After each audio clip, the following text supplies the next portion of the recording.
Meus amigos, terça-feira, altura para falarmos aqui um bocadinho de basquetebol. Temos aí muita coisa para falar. Estamos a chegar ao All-Star Break. Certamente todos muito ansiosos para ver o jogo.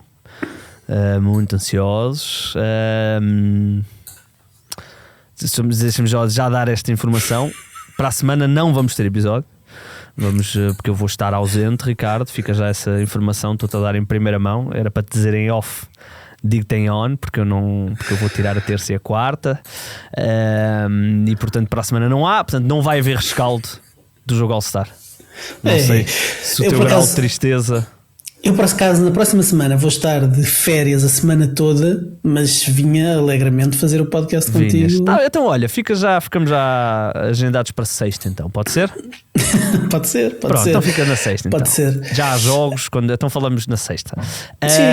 Sim. Porque eu vou estar ausente, porque aqui o 00 celebra o dia de Carnaval, portanto o dia de Carnaval é feriado mesmo para nós, e eu vou tirar a quarta, portanto ia aproveitar que não há jogos, ia fazer ali uma giga-joga para ter ali umas mini-férias, mas então fica já combinado para sexta. Olha, uma coisa que temos aqui várias coisas para falar. Vamos olhar temos aí muita para coisa para falar. Temos muita coisa temos para sempre, falar. graças a Deus, temos sempre. Porque eu ainda não ouvi a tua opinião. Quer dizer, já ouvi, mas não ouvi aqui no Afunda. Mas eu digo-te já. Eu adoro Bad Bunny. Adoras Bad Bunny? E Kid Rock? Gostas de Kid Rock? Simpatizo ligeiramente com ele também. É? Gostas de Bad Bunny ou não? Não. Aliás, não é gosto, não te sei dizer. Nunca ouvi, já devo ter ouvido, mas eu não ouço rádio, eu só ouço Spotify, portanto escolho o que quero ouvir. Portanto, não te sei dizer ao certo se gosto ou não, porque não é uma coisa que eu mas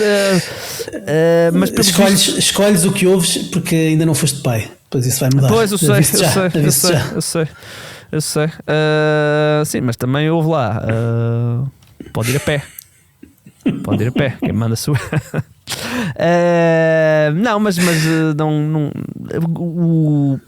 do que fui vendo, eu não vi ainda o concerto, mas do que fui vendo, acho que foi uma mensagem muito, muito interessante, que eu não quero entrar aqui, mas é uma coisa que eu acompanho muito, o que está a acontecer, e portanto gostei e pelo menos não foi a Fergie a cantar o hino. Não, mas olha, não ouvi a tua opinião sobre toda a silly season de trades, portanto o Vucevic, KP, Kuminga, Jaren Jackson Jr. Tu queres começar por onde? Uma globalidade, uma coisa geral. Já abordaste, nós aqui, eu e o Chico também já abordámos todas, portanto só assim numa coisa geral. Sim, enfim, se estivéssemos em 2019, uma trade deadline que incluía trocas de James Harden, Trae Young, Anthony Davis, Kristaps Porzingis, seria certamente uma trade deadline com muito mais impacto do que a que teve este ano, mas ainda assim não deixou de ser uma trade deadline que mexeu muito, mexeu e teve algumas surpresas. Se calhar ninguém esperava, apesar dos rumores, ninguém esperava que o Zubac fosse mesmo trocado pelos Clippers. O pedido de troca do James Harden também surpreendeu toda a gente. Triple J, Davis, Jaren Jackson. O Jaren Jackson Jr. também foi um bocadinho surpreendente, portanto valeu pelo fator surpresa. Agora, do ponto de vista global, se calhar a nota que fica é que as equipas que tiveram capacidade para fazer trocas mais impactantes foram equipas más. Foram os Utah Jazz que foram buscar o Jaren Jackson, os Washington Wizards que foram buscar o Anthony Davis, à exceção dos Cleveland Cavaliers que foram buscar o James Harden, mas para isso tiveram que dar o Darius Garland. Não houve equipas de topo a fazer grandes mexidas. Enfim, não sei se consideramos o Vucevic uma grande mexida, mas sobretudo os grandes nomes foram por equipas de fundo de tabela, e isso é capaz de ser sintomático do que os nossos queridos Naprons vieram trazer à liga, né? Os Aprons. se pensarmos friamente, a única equipa que está no second apron foi a que mais mexeu, os Cavaliers. Sim. Porque não fizeram só uma troca, fizeram mais do que uma, com o Schroeder e com o Keon Ellis. Portanto, acho é que não tanto os aprons, mas algumas regras que foram criadas, nomeadamente, e eu acho que isso até é mais difícil, eu já disse isto algumas vezes, é mais difícil tu navegares os gatilhos para ficares tapado nos aprons do que estás propriamente no apron. Percebes? Portanto, tu ficares ali hard-capped nos dois aprons de uma forma muito rápida, quer por usares as tuas mid-level, quer por fazeres alguma troca onde recebes mais dinheiro. É mais difícil tu navegares isso do que propriamente estás no apron, porque estando no apron restringes-te o que tu podes fazer, não é? Mas se tu estás no apron é porque tens uma série de contratos grandes e portanto esses contratos podem ser trocados por outros contratos, não é? Como vimos a questão do Garland. Mas quando tu estás hard-capped, tu não podes fazer nada.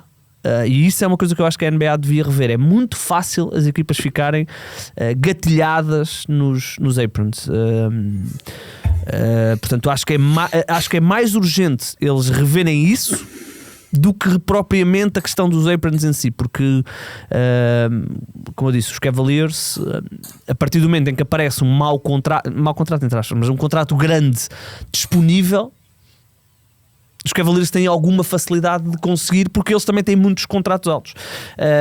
Mas concordo contigo, acho que fomos surpreendidos por muita coisa. Eu lembro-me que há uns episódios, Ricardo, quando falávamos da questão do Ja Morant, eu lancei-te a pergunta de até que ponto é que o Jaren Jackson não pode olhar à volta e se calhar poder pedir para ser trocado. Neste caso aparentemente não foi ele, mas percebemos que realmente o contexto dos Grizzlies estava a caminhar para um caminho, passa a redundância, que não fazia sentido teres um jogador que acabou de renovar um max contract e outro que há de estar aí também a pedir um contrato, e vai ser também fascinante a questão do Ja Morant. Tocaste na questão dos Celtics terem adicionado o Vucevic. Aparentemente o lugar de 5 inicial do Nemias não está, para já está seguro, portanto pelo menos nos primeiros jogos não sei. Pelo menos nos primeiros jogos eles têm dividido minutos com o Nemias a ser titular e a fechar também. Pelo menos no jogo que eu vi, que foi o último de domingo, né? Contra os Knicks ou Pistons, já não me lembro. Knicks, né? Portanto o Nemias abriu e fechou. Agora, claro, não é? Estamos a falar de um Vucevic, que é um poste totalmente diferente, é um poste entre muitas aspas à lá Porzingis e à lá Al Horford, portanto dá coisas diferentes. Portanto não tenho dúvidas que haverá momentos em que o Vucevic vai fechar jogos e vai jogar mais minutos que o Nemias. São dois jogadores bastante diferentes. O Vucevic já está a jogar mais minutos do que o Nemias, mesmo saindo do banco. Foi. O Nemias, antes do Vucevic chegar, os quatro jogos antes do Vucevic chegar, o Nemias estava a jogar praticamente 32 minutos por jogo nos últimos 4 jogos, e com a chegada do Vucevic esse número acabou por cair para 22 minutos, portanto houve aqui uma quebra de utilização do Nemias. Teve a ver também muito com o facto do Joe Mazzulla ter apostado, para mim, erradamente, numa estratégia de double big Luka Garza, em demasia. Luka Garza com Nemias, Vucevic com Nemias, sendo o Luka Garza e o Vucevic jogadores com muitas dificuldades de deslocamento lateral, ficavam a defender o poste, e o Nemias teve que estar a defender várias vezes jogadores de perímetro. Defendeu o Davion Mitchell, defendeu o Andrew Wiggins, defendeu o Jaime Jaquez, no jogo com os Knicks defendeu o Josh Hart, e isso tirou ao Nemias, dava-lhe um bocadinho aquela capacidade de ser roamer e de estar do lado contrário para tentar impactar lançamentos, mas lá está, foram 2 jogos, 45 minutos em que ele não fez um único desarme de lançamento, quando vinha com uma média de 2 desarmes de lançamento nos 4 jogos anteriores. E para além de não ter tido esse impacto na defesa, depois a defender jogadores de perímetro muitas vezes era atacado em drible e enchia-se muito rapidamente com faltas. Portanto, esta experiência de double big para o Nemias não é positiva, porque ele é para já, porque na defesa teve estes problemas, E no ataque, para mim, foi ainda mais gritante, porque em Double Big o que o Mazzulla fazia era que o jogador que ia dar o bloqueio direto não era o Nemias, era o Vucevic ou o Garza para poderem fazer pick and pop para os 3 pontos. Sim, e o Nemias ficava no dunker spot. E o Nemias ficava no dunker spot. Só que, para além do spacing ser pior, porque não se respeita o Luka Garza como se respeita o outro grande atirador, por exemplo, mas o Nemias ficar no dunker spot tira-o completamente da ação e, portanto, quando há drives, quando há penetrações, os jogadores já vão para lançar, ele está a atrapalhar, o seu defensor está lá para conter as penetrações. Ele é o seu defensor, não é ele especificamente. Sim. Ele arrasta o seu defensor para ali, portanto, tudo funcionou pior em situação de Double Big e, portanto, estou sinceramente à espera que o Mazzulla mais cedo ou mais tarde abdique do Double Big. Acho que o Garza tem que sair rapidamente da rotação e os 48 minutos da posição de poste têm que ser divididos entre o Vucevic e o Nemias. E depois é consoante as necessidades. Agora, se é verdade que o Vucevic na transição defensiva é péssimo, é muito lento a correr, e então na transição defensiva é uma coisa miserável. Também é verdade que ele ofensivamente em 5 contra 5 em meio campo dá muitas coisas que nem o Garza nem o Nemias dão. A sua capacidade de passe é altamente subvalorizada. Ele tem 2 assistências absolutamente fabulosas neste último jogo. Tem aquela escola europeia, não é? Tem escola europeia, sim. É um jogador que no short roll está muito mais confortável de meter um drible e um floater, de passar a bola. É uma ameaça muito maior do que o Nemias e o Luka Garza. Tem o lançamento de 3 pontos. Ele usa, a partir dos 3 pontos, usa o drible, não com muita velocidade, mas usa o drible para ir finalizar lá abaixo. Portanto, ele acrescenta aqui uma dimensão ofensiva que os Celtics não tinham, e o Mazzulla pode se sentir tentado a ir buscar isso para aumentar ainda mais. O Brad Stevens falava disso numa das entrevistas que deu agora. É mais um foco de atenção no ataque que as equipas contrárias têm que ter. O Vucevic vai inevitavelmente chamar as atenções pela ameaça ofensiva que representa. Depois, do lado contrário, é preciso compensar. E o que eu tenho notado este ano é que a âncora defensiva que o Nemias faz muitas vezes com que o Jaylen Brown abdique de defender. O Jaylen Brown muitas vezes é apanhado completamente a dormir, os seus jogadores a cortar nas costas, deixa os jogadores sozinhos nos triplos, porque sabem que o Nemias depois está lá em baixo para tapar os buracos. Com o Vucevic isso não vai correr tão bem. Ele também me parece que está um bocadinho mais focado no ataque. Claro que sim.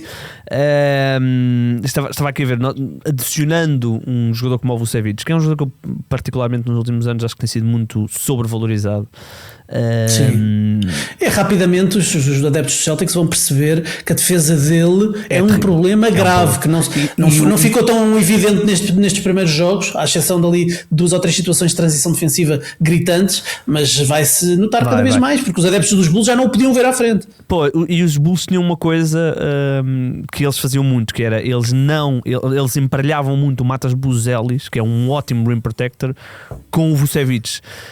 A questão aqui é que o Matas Buzelis é uma ameaça diferente do que é, por exemplo, um Nemias. É um jogador que tem um bocadinho de lançamento, tem um atleticismo diferente.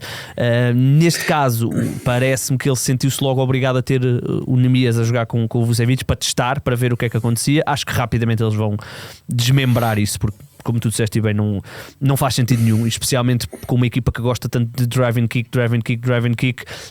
É muito diferente fazeres o drive e quando quicares a bola não teres espaço, porque o tráfego enorme pintado, já há sempre lá pelo menos um defesa. Portanto, estou curioso para ver, e tem uma coisa que as pessoas dizem: sim, mas o Nemias não é atirador. Tinha sempre esse problema, certo? Mas o Nemias, não sendo atirador, era ele que vinha dar os bloqueios, e ao dar os bloqueios, primeiro saía do pintado e depois era uma ameaça vertical. Claro. Portanto, há uma série de coisas. Arrastava o poste para fora do cesto, que abria espaço perto do cesto, e obrigava um dos outros defensores de rotação a fechar dentro, a ajudar, claro. Exatamente. Os seus rolares para o cesto são sempre muito agressivos, o que acaba por colapsar a defesa e abre espaço para os outros atiradores. Portanto, ele soube tornar-se um jogador importante, não tendo lançamento e fazendo isto tudo funcionar. Mas está a adaptar-se a esta nova identidade. Vamos ver. É o jogador que eu acho que tem, dos 3 postos, é o que vai ter mais que se adaptar. Quer dizer, o Garza vai ter que se adaptar estar sentado no banco, muito provavelmente. É isso.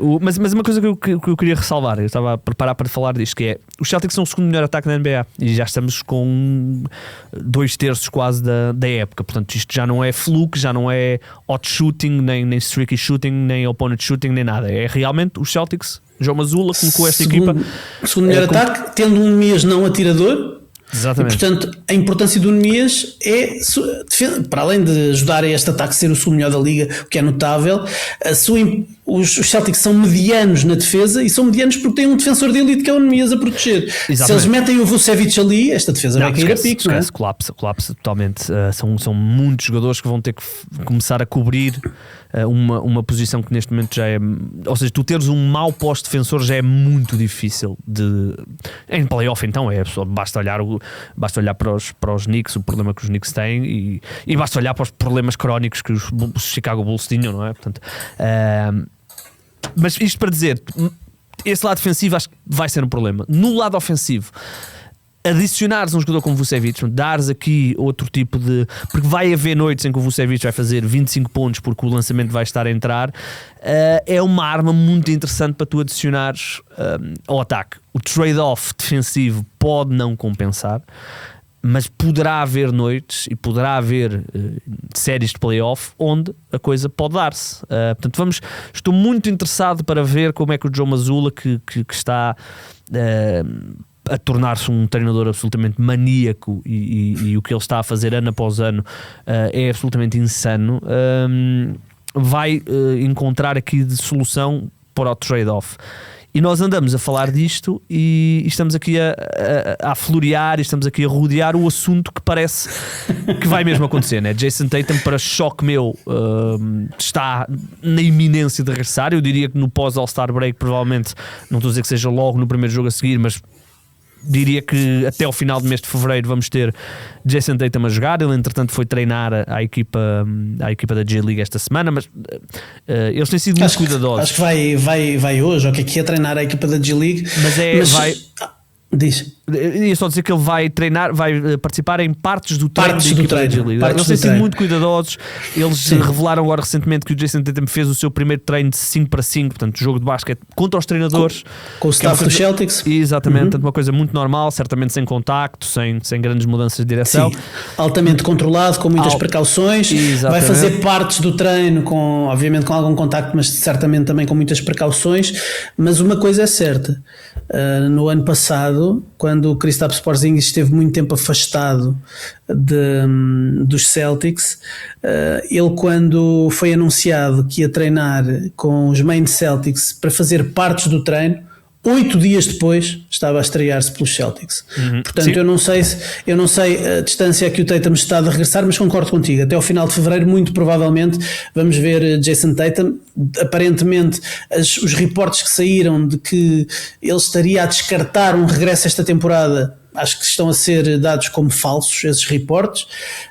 E portanto, aliás, aquilo que foi saindo ao longo da época, as várias publicações que ele fez, aliás, não só as publicações que ele fez no seu canal de YouTube, ele organizou momentos para treinar especificamente para a imprensa quando a imprensa tinha acesso ao pavilhão. Portanto, é claramente para mostrar que está pronto para regressar. Houve um momento onde ele, pós-shoot-around, fez um workout, aparentemente um workout bastante intenso, e a imprensa deixaram a imprensa ficar já de propósito para o verem a treinar. Portanto, parece-me iminente.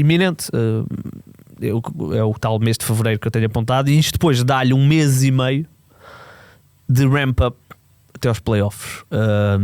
Dir-me-ás, 1 mês e meio para uma ruptura do tendão daqueles, se calhar não chega. Só que também dizíamos que uma ruptura de tendão daqueles não se cura em 7 meses, 6 meses. Portanto, eu já estou a começar a colocar um bocadinho de parte aquelas pré-definições de ruptura de tendão daqueles é 1 ano e só 1 ano e meio depois é que tu estás full. Porque o que está a acontecer, e o Damian Lillard vai participar no concurso de 3 pontos, o DeJounte Murray aparentemente o Fred também VanVleet anda a dar sinais que pode regressar também, e ele lesionou-se mesmo na semana antes do tip-off da Opening Night. Foi portanto, ACL, foi muito aquilo. em cima. foi muito em cima. Mas não foi Aquiles, não é? Neste Pois. caso, o Aquiles, portanto, DeJounte Murray, Jason Tatum e Lillard estão aparentemente mais avançados do que é normal. Portanto, vamos aqui ver. Agora, acrescentar aqui Jason Tatum. Vamos aqui colocar a fasquia nos 80% do que é Jason Tatum.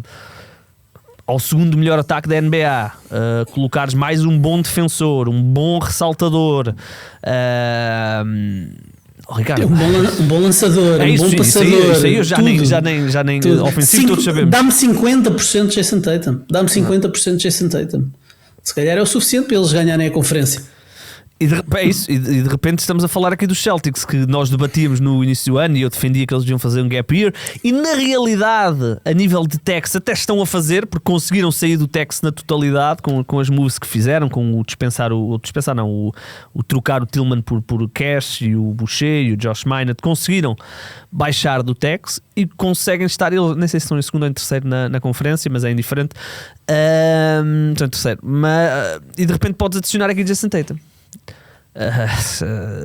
Quão a sério queremos levar os Celtics nesta conferência que tem uns Detroit Pistons que estão seguros no primeiro lugar e acho que já não vão cair e vão ser uma real ameaça de playoff, mas depois tudo o resto. Tens os Knicks que estão a subir e que adicionaram José Alvarado, tens os Cavs que agora respiram confiança outra vez com as adições que fizeram. 9 vitórias nos últimos 10 jogos, portanto os Cavs estão aqui num crescimento e estão sem Evan Mobley, mas de repente colocas aqui a equipa que tem pedigree de campeão, que tem, se calhar, se tirarmos Giannis, que provavelmente não vai estar no playoff, se calhar tem o melhor jogador de playoff, o melhor jogador da conferência, com o Jason Tatum. Vamos ver que estará Jason Tatum, com o Jaylen Brown que de forma merecida está a fazer uma época também incrível. Vamos ver. E em Orlando o Jamal Mosley vai ser despedido antes do All-Star e o Taylor Jenkins vai dar ali do... Taylor Jenkins vai ser contratado e depois do All-Star vais ter os Orlando Magic a jogar a bola como deve ser. Não é isto que temos visto. O Jamal Mosley está... Eu acreditei, mas realmente é impossível que aquele ataque esteja há 15 anos tão mau. Muito bem. Vamos ver então o que é que os Celtics nos vão trazer. Uma coisa que certamente vamos ter, Ricardo, é um pós-All-Star absolutamente dramático. E estávamos a falar em off, estávamos a olhar especificamente para o caso do Utah Jazz, que curiosamente até foram uma das equipas que mais investiu neste trade deadline ao ir buscar o Jaren Jackson. Finalmente capitalizaram nas trocas, nas picks que tinham, nas muitas picks que tinham, capitalizaram e não gastaram sequer metade do plafond que ainda têm. Mas todos percebemos que é uma coisa que eles vão fazer já e apenas a pensar no próximo ano, porque a pick deles este ano é protegida no top 8. Se ficar fora do top 8, irá para Oklahoma. Eles neste momento estão muito cimentados com as 6 melhores odds, não estou em erro, acho que tenho aqui, peraí. Exatamente, com as 6 melhores odds, mas à sua volta, Ricardo, Memphis Grizzlies vão, no outro dia, o 5 inicial dos Memphis no outro dia já dá para rir, não é? Já dá para rir. Ricardo, eu não conhecia 3 e não estou a ser havia 3 jogadores que eu nunca tinha ouvido falar do 5 dos Memphis Grizzlies, eu acho que foi no sábado, do 5 dos Grizzlies, Jazz, Magic, Grizzlies, exatamente. Portanto, os Grizzlies entraram no jogo, portanto, com este é um dos que eu não conheço: Jamai Mashak, Gigi Jackson, Kyle Anderson, eu nem sabia que ainda estava na NBA, estou a brincar, KCP, Ty Jerome, e no banco saíram Javon Small, Omer Prosper, Taylor Hendricks e Walter Clayton Jr. Estes foram os 9 atletas utilizados pelos Grizzlies num jogo em que perderam para Portland. Portanto, os Grizzlies estão aqui. Pois foi, eu vi um bocadinho desse jogo. A sério? Mas não, vi uma aposta Não, adormeci rápido. Sabes porquê? Porque frente a frente estavam os dois últimos treinadores do Paris Basquetebol. o Thomas Izal e o Tiago Splitter. Eu diria que o Paris Basquetebol ganhava esta equipa de possível. Hoje, não na altura do Izal. Portanto, os Grizzlies estão claramente um tanking. Eu diria que provavelmente já não vamos ver mais Ja Morant, e também diria que mesmo que víssemos não fazia grande alteração. Os Mavericks estão aqui numa cavalgadela, 7 derrotas seguidas, com 5 iniciais absolutamente insanos também. Os Sacramento Kings com um ótimo trabalho, vão com 11 derrotas estão de cabeça perdida. O DeMar DeRozan, que é um dos gajos mais porreiros e profissionais, no outro dia andava a fazer rasteiras a outros jogadores porque antes andam de cabeça perdida. Eu acho que foi no sábado que o Zach LaVine, o DeMar DeRozan e o Russell Westbrook começaram a segunda parte, saíram por volta dos 4 minutos e não voltaram. No jogo a seguir, o Russell Westbrook tinha uma lesão e o Zach LaVine tinha a lesão. Portanto, o Zach LaVine não jogou, acho que para os últimos 2 ou 3 jogos, e a descrição é só finger. É só finger. Mas isto para dizer o quê? E atenção, porque depois há a conferência este, que naturalmente os Nets, os Wizards, os Pacers, tudo mais, todos percebemos o que é que está a acontecer. Os Pacers, os Wizards, que vão buscar 2 All-Stars, Trae Young e Anthony Davis, e provavelmente não vamos ver nenhum. Anthony Davis já sabemos até que não vamos ver. Trae Young também diria que não vamos ver. E isto levanta-nos aqui uma questão, que é: isto é discutido todos os anos é igual. E todos os anos tem exatamente a mesma raiz do mesmo problema, que é as proteções das piques. Criou-se aqui uma série de cenários. Agora até se criou protegeres 2 vezes a pique, ou seja, teres a pique é protegida do 1 ao 7 e depois é protegida outra vez dos 14. Os Pacers tivemos agora o exemplo dos Pacers, não é? Protegida do 1 ao 4 e depois do 10 ao 30. Exatamente. Portanto entre do 5 ao 9 vai para os Clippers. Portanto,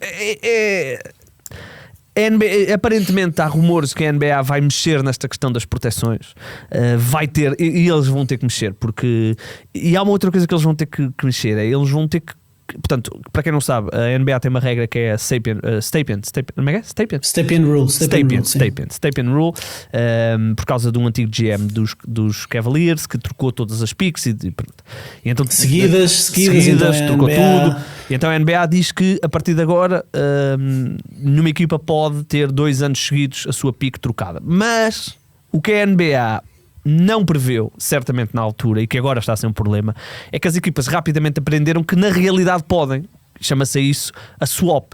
Portanto, uma equipa pode ter uma pick, mas depois troca essa pick, ou seja, eu fico com a tua pick e tu ficas com a minha pick. Portanto, na realidade podes não ter, não ter num ano e depois no ano a seguir tens a 30. Qualquer coisa assim do género. Portanto, a NBA vai ter que rever isto, Ricardo, porque o que estamos a assistir, e tu estavas-me a contar que há casas de apostas que até já estão a tirar trading lines de equipas, e eu acho que vão ter que fazer o mesmo aos jogadores, porque, por exemplo, os Utah Jazz nos últimos 2 jogos estão a ganhar até o 3º período e depois sentam o Lauri Markkanen, o Jaren Jackson e até o próprio Nurkic, e os apostadores apostaram e depois os jogadores não jogam. Portanto, é engraçado que todas as equipas praticamente e a própria NBA estão ligadas a casas de apostas e depois criam aqui um ecossistema de quase enganar os apostadores, que é injusto, é ridículo e é um problema, porque os últimos 2 meses pós All-Star Break vão ser dramáticos. Já estão a ser dramáticos nesta altura e portanto, nem quero imaginar aquele depois do All-Star, que é já daqui a uma semana, portanto, mas março e aquela primeira quinzena de abril até terminar a fase regular vão ser penosos para várias equipas, e são muitas equipas mesmo que vão andar aqui envolvidas nesta... É porque o draft é muito profundo, não é? O draft é muito bom, quer dizer, nós falávamos que havia 3 jogadores que podiam ser franchise players, não é? O Darren Peterson, o Cam Boozer e o AJ Dibbanza. De repente já se adicionou o Caleb Wilson também a esse lote, e ontem o Michael Brown Jr., que é o base da seleção norte-americana também de sub-19, marcou 45 pontos. Já está toda a gente a dizer que é mais um, também pode ser... E o que se diz também também é que o top 4, neste caso, vamos ver se depois adicionam para top 5, mas que o top 4 são franchise players, mas que depois até o 11 são grandes jogadores da NBA. Grandes. Há muita gente de qualidade aqui, e para além dos 3 ou 4 que são franchise players, depois há sempre uns que não se conseguem antever e que acabam por se tornar franchise players ou jogadores de topo. Portanto, há muita qualidade neste draft e, portanto, é bastante apelativo para as equipas perderem. Vemos tank jobs feios, e tu sabes, até por causa da discussão que tivemos em relação aos Celtics no início da época, que eu te dizia que recusava-me a acreditar que jogadores quisessem perder, e treinadores também, e o que temos visto é que há treinadores que estão a perder. O Will Hardy tem feito isso claramente, quer dizer, não só retira, até pode ser por ordem do front office, até pode ser por ele estar farto de perder há tantos anos e de repente quer-se pôr em posição melhor, poder ter uma equipa melhor para ele próprio, poder ter mais gozo naquilo que está a fazer. Não sei quais são as motivações que estão ali, acredito que venham do front office certamente, também alguma pressão nesse sentido, mas ver um treinador que está a ganhar, que é um bom treinador, que treina bem a sua equipa, que está a ganhar, que faz bons ajustamentos em campo, tirar os seus jogadores, melhores jogadores no terceiro período, não os voltar a colocar, a equipa sofreu um parcial de 17-0, ele não pedir um desconto de tempo, um único desconto de tempo no último período, deixar a equipa perder o jogo, e depois ir para a conferência de imprensa e perguntarem se em algum momento ele pensou em voltar a colocar os jogadores, ele diz, não pensei. Neste ele até ganhou. Pois, mas ninguém avisou o Filipowski. No jogo anterior não ganhou e perdeu uma vantagem larga, portanto, e tudo isto é demasiado feio, e enfim, não vamos voltar a bater aqui a conversa da verdade desportiva, porque já falámos muito ao longo dos últimos anos. E eu já disse isto várias vezes, e não sou só eu que acho isto, nem é uma ideia que eu tive, foi análises que foram feitas e que eu concordo com elas, que é: a NBA tentou acabar com os Philadelphia 76ers, o início do processo, os Charlotte Hornets, quando só ganharam 7 jogos ou lá o que foi. Eles tentaram acabar com isso. E até podemos dizer que acabaram. Já não temos aqueles. Se bem que este ano os Sacramento Kings caminham para isso, mas pronto. Mas já não temos aquelas equipas que ganham 7 jogos, ou 8 jogos, ou 9 jogos. Já não existe. O problema é que quando eles tornaram as odds da lotaria tão apelativas, nós, se pensarmos bem, a pior equipa, aliás, as 3 piores equipas, têm mais probabilidades de perder as picks do top 3, têm mais probabilidades de ficar em 4º ou 5º ou 6º do que propriamente conseguirem uma pick top 3. E isto o que é que faz? Faz com que todas as outras equipas cheguem a uma altura da época e olhem. Eu vou dar o exemplo: Memphis Grizzlies,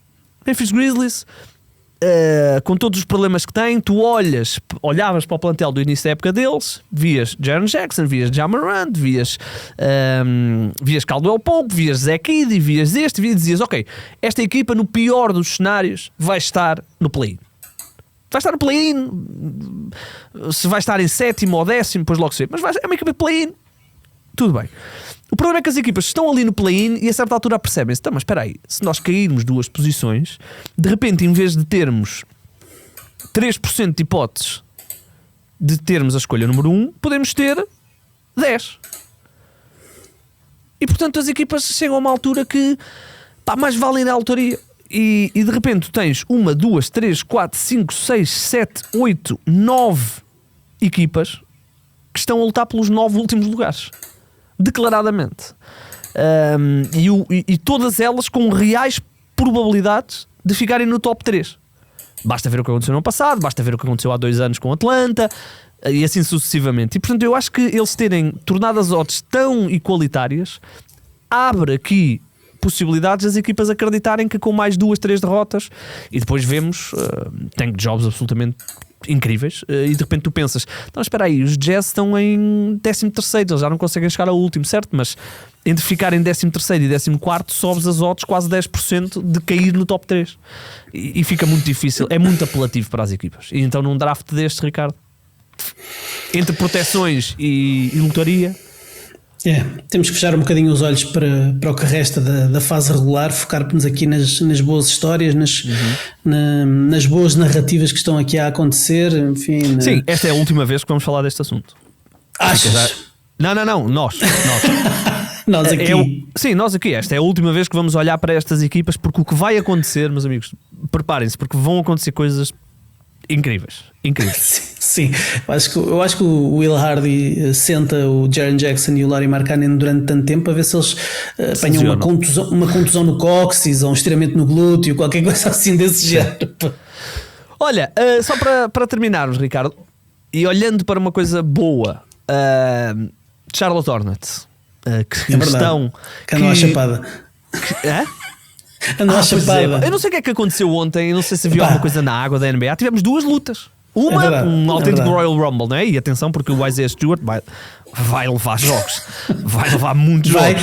Vai, mas assim, em primeiro lugar, para dar contexto, eu ontem escolhi ver esse jogo. Eu não, eu ontem escolhi ver esse jogo. Charlotte Hornets, Detroit Pistons. Quem diria que a 9 de fevereiro, nos Dog Days da NBA, eu ficaria acordado para ver um jogo do Charlotte Hornets. Mas foi a única derrota dos Hornets nos últimos 10 jogos. Os Hornets vinham de 9 vitórias seguidas, portanto aumentava aí o interesse e recebiam os Detroit Pistons, líderes da conferência, e portanto criou ali alguma expectativa. O jogo começou logo muito quentinho, e como começou muito quentinho, mas curiosamente não é os Pistons que são conhecidos por serem um bocadinho mauzinhos, os bad boyzinhos, não é?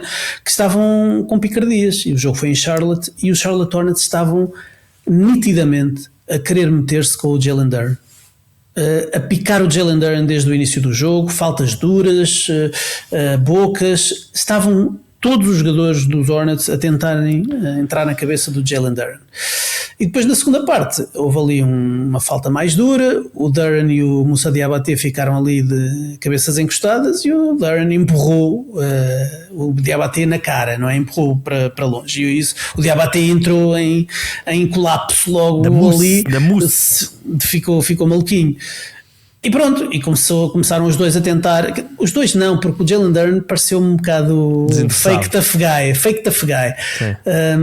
Não respondia às provocações, recuava e tal. Se calhar estava-se a proteger porque quer ir ao All-Star e quer se calhar entrar no All-NBA Team. Não sei se o Jalen Duren não chegou a entrar para o All-Star, pois não. Não, ele estava nas nossas projeções, mas não chegou a entrar. Mas de facto começaram os dois ali, o Moussa Diabaté a crescer muito porque queria claramente ir bater no Jalen Duren, e de repente o Miles Bridges também se meteu ao barulho. E olha quem?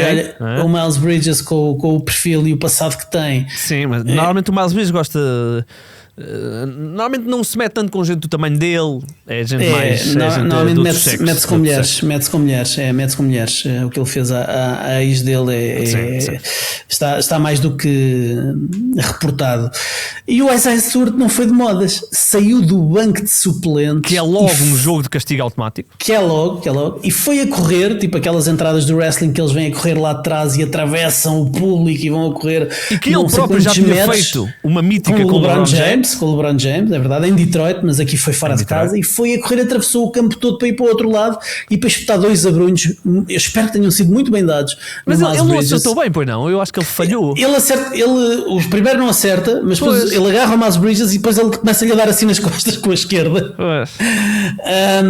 Não conseguiu fazer o headlock. Não sei se o futuro dele no MMA não está em causa. Tu viste o que ele disse no final do jogo? Não vi, conta-me tudo. No final do jogo perguntaram-lhe: então saíste do banco, sabes que é suspensão automática? E a resposta dele foi: então, mas esquece, estava a haver confusão e vocês estavam à espera que eu não me levantasse, mas eu sou jogador de que equipa? Não sou jogador de Detroit. Certo. Ele fosse jogador de outra equipa qualquer, ficava sentadinho no banco. Sim, e é que o Isaiah Stewart está a fazer um ano muito bom como backup do Jalen Duren, e ele vai levar para aí 7 ou 8 jogos. E a questão é que isto pode ter impacto na elegibilidade dele, por exemplo, para as All Defensive Teams, que ele era um dos jogadores. Não sei, ele é um dos melhores protetores de cestos da NBA. Sim, agora falas nisso. Muita gente falava dele como o melhor protetor de cesto, não chamado Victor Wembanyama. Sim, agora que falas nisso, sim, nem tinha refletido sobre isso, mas podia ser. E vai levar. E atenção, porque vamos ver até onde é que vai a suspensão. Se bem que eles têm lá o Paul Reed, que é um jogador interessante, e ele termina o jogo e faz um. E ajuda. Sim, mas o Isaiah Stewart, até pela reincidência, vai levar aqui uma suspensão bastante mais pesada do que os outros, certamente. Só fui confirmar que o Jalen Duren não é All-Star. Não faz parte do grupo dos Jalens que são All-Stars. Mas em relação aqui ao Charlotte Hornets, Ricardo, não sei, o Steph Curry pelos vistos não vai All-Star, portanto vai ter que entrar um americano agora. Pois é. Portanto, já perdeu, bem, o All-Star realmente já não vai haver Shea, já não vai haver Wemby, já não vai haver Steph, Giannis. Estava a pensar se havia mais alguém assim de cabeça, não me lembro, sabe? Mas olha, pode haver mais um ou outro. O Damian Lillard vai ao All-Star, não é? Com os 3 pontos. Olha, mas em relação aqui a Charlotte, Ricardo, que curiosamente tantos anos ficaram aqui no... Será que vão ao play-in e depois acabam a fazer tankings também bastante descarados? Este ano acho que eles... parece que encontraram ali qualquer coisa. Aquele 5 inicial com Lamelo, Brandon, obviamente o Con Canipel, que vamos ver se vai aqui surpreender na corrida para Rookie do ano, o Miles Bridges e o Moussa Diabate encontraram ali até um bom tag team entre o Moussa Diabate e o Kalkbrenner, e de repente estão aqui, estavas a dizer e bem, eles se tivessem ganho ontem subiam para o 9º lugar, porque os Hawks perderam, não tinham Dyson Daniels nem Jalen Johnson, e estão aqui uma equipa muito irregular, portanto estavam aqui já a começar a morder os calcanhares de Miami, não é? E parece que eles encontraram aqui qualquer coisa, e há aqueles dados todos que quando vemos ficamos, aquele dado de que Lamelo, Brandon Miller e Con Canipel quando jogam, a equipa ganha, tem um net rating absolutamente insano, tem o melhor offensive rating da NBA. Há muito tempo que tem o melhor offensive rating da NBA. Exatamente, e portanto são dados que começam aqui a termos que olhar aqui para Charlotte, que eu já não me lembro de Charlotte ser uma equipa relevante, não é? Tiveram aquele aninho onde vão ao play-in, no melhor ano da carreira do Lamelo, mas depois disso tem sido uma absoluta chacota da NBA, e de repente não depender de Lamelo Ball para tudo parece ter sido a receita para começarem a ganhar aqui alguns jogos. Sim, e também há que dar o devido mérito também ao Lamelo. Eu não sou o maior apreciador do Lamelo Ball, continuo a achar que ele muitas vezes toma decisões apenas focado em si, não tanto em prol da equipa, mas o Lamelo tem estado saudável e para o Lamelo a disponibilidade é também uma característica que temos que valorizar, porque não tem sido esse o hábito em anos anteriores. Este sim que é muito, muito interessante. O Brandon Miller é um bom two-way player. O Con Canipel, eu não sei se consegues dizer 5 jogadores da NBA que lancem melhor do que o Con Canipel. Enfim, temos o Steph e eu não sei quantos mais jogadores tu neste momento consegues dizer que são melhores atiradores do que o Con Canipel. Estou-me a lembrar no início da época o Bill Simmons dizia em jeito de brincadeira que não era brincadeira, que achava que o Con Canipel ia fazer parte da Team USA dos Jogos Olímpicos 2028. Toda a gente gozou com isso e eu hoje em dia não tenho dúvidas que ele provavelmente estará lá. E há outra coisa, o Con Canipel tem uma coisa incrível que nós víamos muito no JJ Redick, que é a capacidade de lançar em movimento. Sim. Ou seja, sair de ações floppy e lançar. O JJ Redick nisso, para mim, era o jogador que eu mais até que o próprio Kyle Korver. O JJ Redick para mim era o jogador que eu... O Ray Allen, talvez o Ray Allen também está obviamente nesse. Mas as floppy actions, para a malta que não acompanha tanto, são as saídas bloqueadas, existe essa tradução para português, são bloqueios que são colocados ali na zona do poste médio, na diagonal, em que os jogadores vêm debaixo do cesto e vêm a correr para os 45 graus mais ou menos, ou para fazer um curl para depois enrolar para ir para o cesto, mas normalmente esses atiradores vêm para os 3 pontos para receber e atirar. Sim, exatamente. E há jogadores que têm. Há jogadores que são muito bons a lançar. Portanto, estás no canto, há uma penetração, a bola vai ter à tua mão e tu tens um relativo espaço para lançar e tens tempo a armar.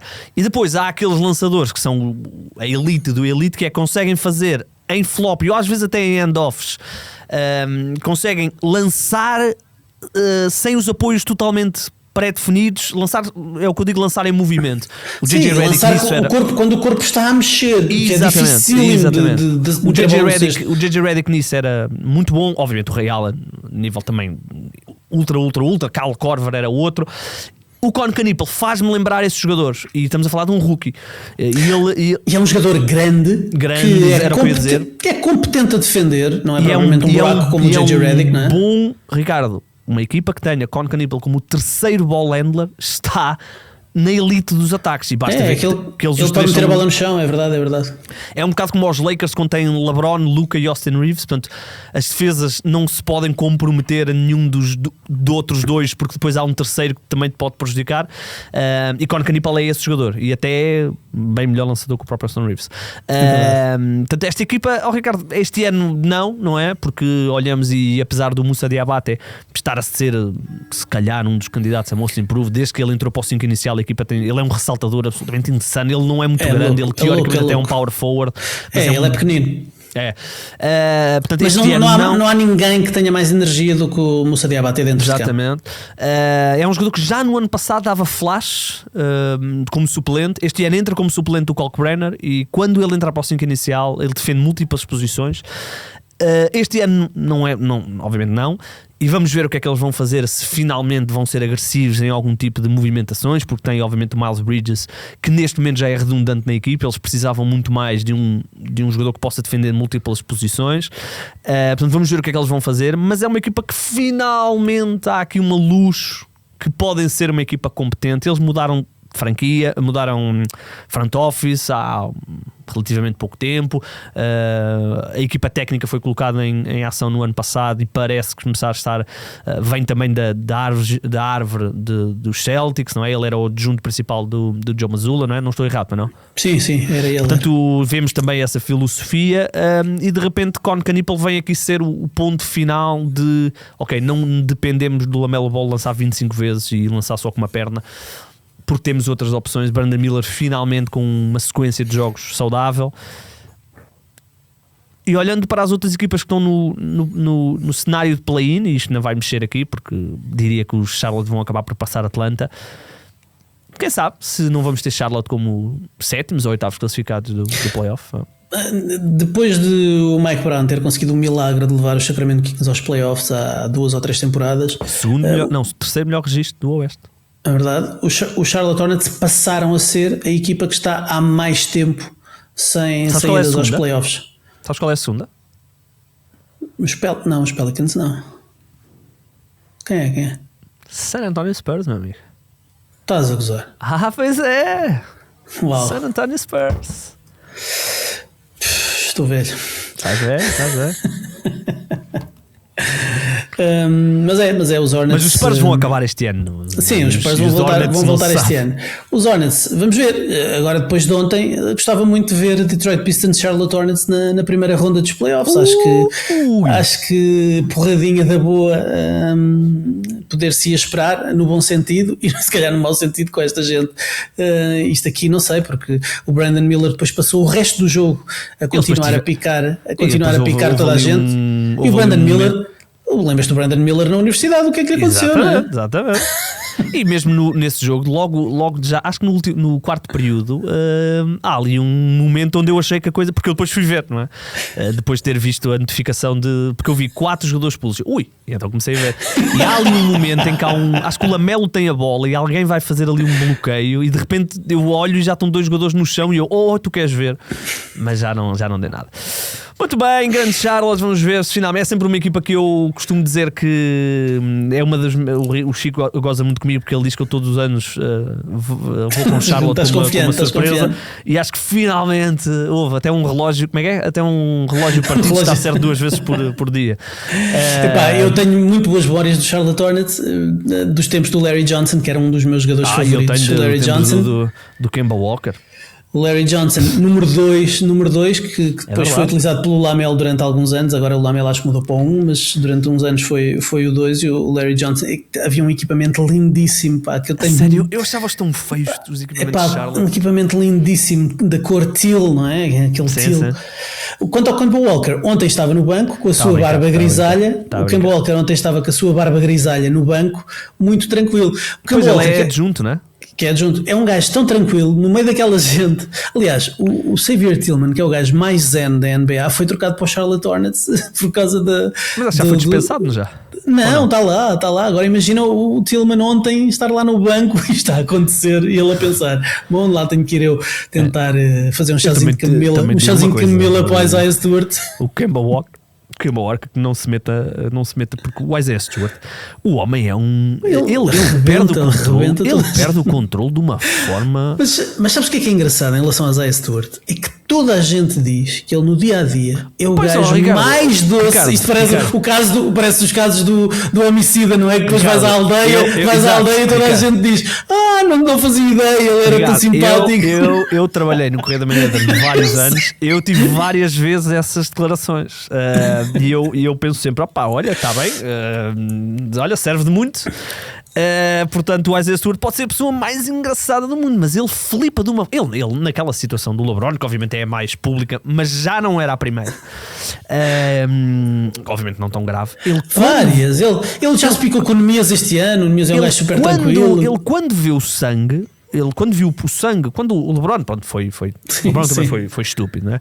Mas pronto, mas quando, portanto, ele obviamente enerva-se e é retirado. E quando ele vê o sangue a escorrer, bem, aquilo flipou os olhos do rapaz e ele entrou em absolutamente paranoia. Se não fosse o Russell Westbrook, a coisa podia ter corrido muito mal.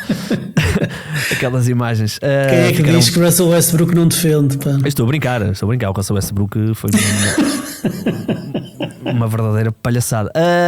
Se calhar foi o highlight dele. Recentemente estive a ver um vídeo.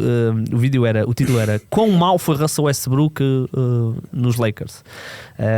E eu estive lá a ver. Obviamente não é tudo culpa do Russell Westbrook, mas meu Deus do céu. Vamos embora, Ricardo. Vamos à vida. Já preparaste o teu carnaval? O que é que vais fazer no carnaval? Não vou fazer nada. Vou. Olha, como é que está? Depois quando diz. Como é que está aí o mau tempo? Conta-me. Tivemos aqui uns dias mais difíceis, inclusivamente eu moro perto da Arruda dos Vinhos, portanto aqui à volta as estradas ficaram completamente intransitáveis, estradas abatidas. Houve aqui uma casa aqui perto de mim que também caiu, que abateu, mas não estava lá ninguém a viver. Mas muitas dificuldades mesmo para fazer o dia a dia normal. Eu tenho, não aqui, mas no podcast do futsal, nós somos ouvidos por muita gente de Ferreira do Zezer. Falei com um deles há uns dias e ele está-me a dizer que realmente uma tragédia autêntica. Eles felizmente não têm lá assim casas, quer dizer, têm casas, telhados e não sei o quê, mas não é como a zona de Leiria, onde a coisa foi ainda mais grave. Mas realmente e o carnaval este ano nem vai haver, não é? Quer dizer, vamos ver, acho que aparentemente haverá ali melhorias nessa altura. Vamos ver como é que a coisa se vai portar. Mas então depois vais-me dizer em off como é que vai ser o teu carnaval, é isso? Sim, boa, depois digo-te em off. Ok, muito bem. Bem, eu odeio o carnaval, pelo que eu te vou conhecendo, nós temos ideias muito parecidas em relação a algumas coisas, e importar o carnaval, que é uma tradição de um país de outro hemisfério, onde não é inverno, e portanto eu estou curioso para ver se este ano o carnaval vai ser com estas tempestades e estas trombas de água, para nós vermos malta de fio dental a levar com estas tempestades em cima. O Ovar, que é aqui perto de onde eu estou, Ovar tem a tradição do carnaval, mas Ovar, obviamente, eu vou dizer que mais zonas também fazem isto. Eu só conheço o caso de Ovar. Ovar, já para evitar serem gozados por fazerem o carnaval no inverno, criaram o carnaval de verão. Portanto, eles fazem uma espécie de um mini carnaval no verão. E eu diria assim: olha, então façam só o de verão. É isso, se calhar. Mas também eles gastaram 1 milhão de euros aqui há uns anos para fazer a cidade do carnaval, que é, no fundo é um sítio só de armazéns onde as pessoas ensaiam carnaval. Os nossos 2 ouvintes de Ovar vão deixar de ouvir fácil.